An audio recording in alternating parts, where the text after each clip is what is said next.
జనాభాలో అత్యధికం, ప్రాతినిధ్యంలో అత్యల్పం. చూసుకో ఎట్లున్నది పరిస్థితి.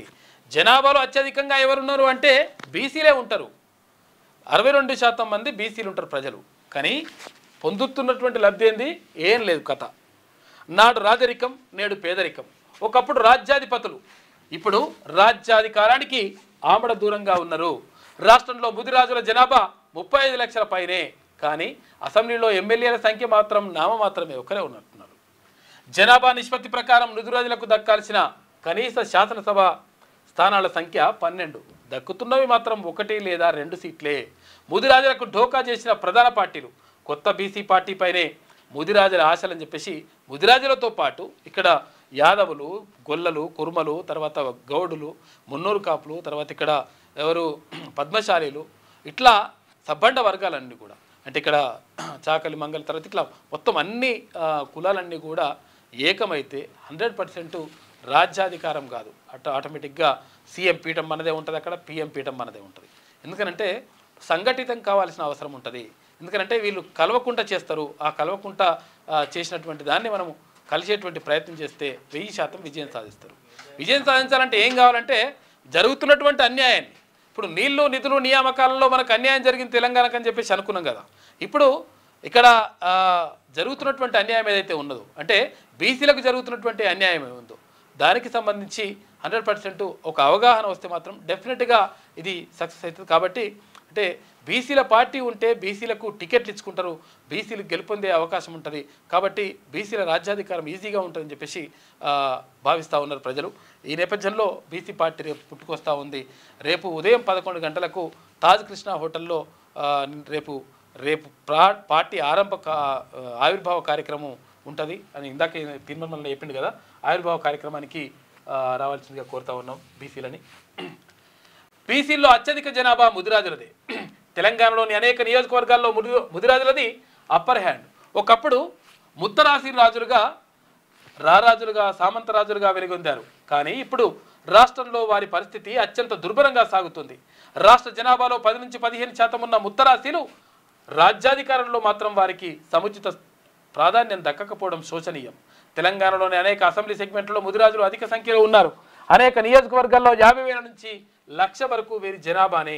జనాభా దామాష ప్రకారం చూసుకుంటే మొత్తం రాష్ట్ర జనాభా సభలో, శాసనసభలో ముదిరాజులు ఎమ్మెల్యేలు 12 నుంచి 15 వరకు ఉండాలి. కానీ చట్టసభల్లో వీరి ప్రాధాన్యం కేవలం 1 లేదా 2కే పరిమితం అవుతుంది.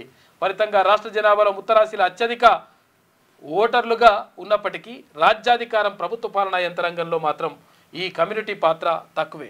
ప్రస్తుతం ఎవరు అవునన్నా కాదన్నా రాష్ట్రంలో రెడ్ల పాలన నడుస్తుంది.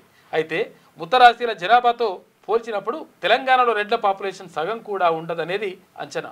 అయితే ముత్తరాశీల కన్నా తక్కువ జనాభా కలిగినటువంటి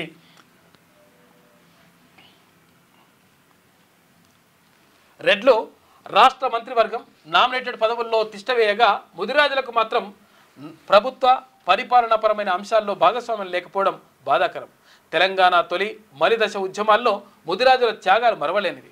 తొలి మలిదశ ఉద్యమాల్లో కలిపి ముదిరాజులు 81 మంది వరకు అమరులై ఉంటారనేది ఒక అంచనా.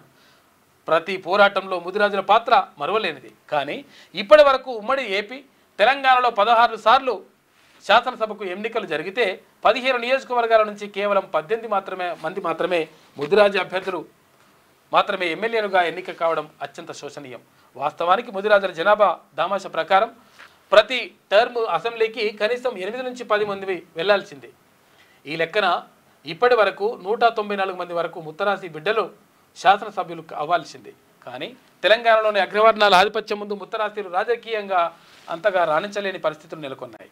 ముత్తరాశీల జనాభా రాష్ట్రంలో 35 లక్షల పైనే ఉన్నప్పటికీ రాజ్యాధికారంలో మాత్రం సరియగు స్థానం లేక దుర్భర జీవితాలను గడుపుతున్నారు. అంతేకాక చాన్నాళ్ల పాటు ముదిరాజులకు సరైన కుల వృత్తే లేకపోవడం వల్ల వారు తీవ్రమైనటువంటి ఇబ్బందులు పడ్డారనే అభిప్రాయాలు వ్యక్తమవుతున్నాయి. కానీ ఇప్పుడిప్పుడే ముదిరాజులు సహకార సంఘాల్లో అధిక సంఖ్యలో సభ్యులుగా చేరుతున్నారు. తద్వారా క్రమంగా ఆర్థికంగా పరిపుష్టిని సాధించి రాజకీయంగా కూడా బలీయమైన శక్తిగా ఎదిగే దిశగా అడుగులు వేస్తున్నారు. ఇక ఇన్నాళ్ళు రాష్ట్రంలోని ప్రధాన రాజకీయ పార్టీలు ముత్తరాశీలను ఓట్లుగానే చూశాయి. అన్ని పార్టీలు ఈ వర్గాన్ని పొలిటికల్గా వాడుకొని వదిలేశారు. అందువల్లే ముత్తరాశీలకు ఆయా పార్టీలపై నమ్మకం పూర్తిగా సన్నగిల్లింది. ఆ పార్టీలు కేవలం అగ్రవర్ణాల కబంధ హస్తాల్లో చిక్కుకున్నాయనే భావనకు ముదిరాజులు వచ్చేశారు. ఈ నేపథ్యంలో ముదిరాజులను ఆదరించే హక్కున చేర్చుకునే బీసీ పార్టీల వైపు ఉత్తరాసి బిడ్డలు గంపెడాశలతో ఎదురు చూస్తున్నారని చెప్పేసి ఉత్తరాశిలే కాదు అన్ని సబ్బండ కులాలన్నీ కూడా ఇక్కడ బీసీ పార్టీ వైపు చూస్తూ ఉన్నాయి. ఎందుకంటే దానివల్లనే మనకు మంచి జరుగుతుంది చెప్పేసి. నిజంగా ఇప్పుడు ఎస్సీ ఎస్టీ బిడ్డలు కూడా అంటే వాళ్ళు కూడా ఇక్కడ బీసీలతో కలిసి నడిస్తే 100%. అంటే ఇక్కడ ఉస్మానియా సిటీలో ఉన్నటువంటి ప్రొఫెసర్ కాసిం చెప్తున్నాడు.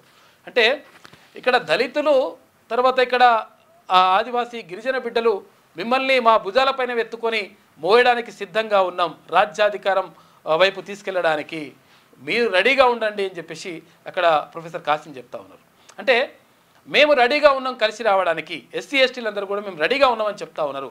కాబట్టి బీసీలు ముందడుగేసి ముందుకెళ్తే 100% కలిసి నడుద్దాం, 100% విజయం మనదే అని చెప్పేసి చెప్తా ఉన్నారు. కాబట్టి ఇది ముందుకు వెళ్తున్నటువంటి తరుణంలో రేపు ఒక సువర్ణ అధ్యాయం ప్రారంభమవుతూ ఉంది.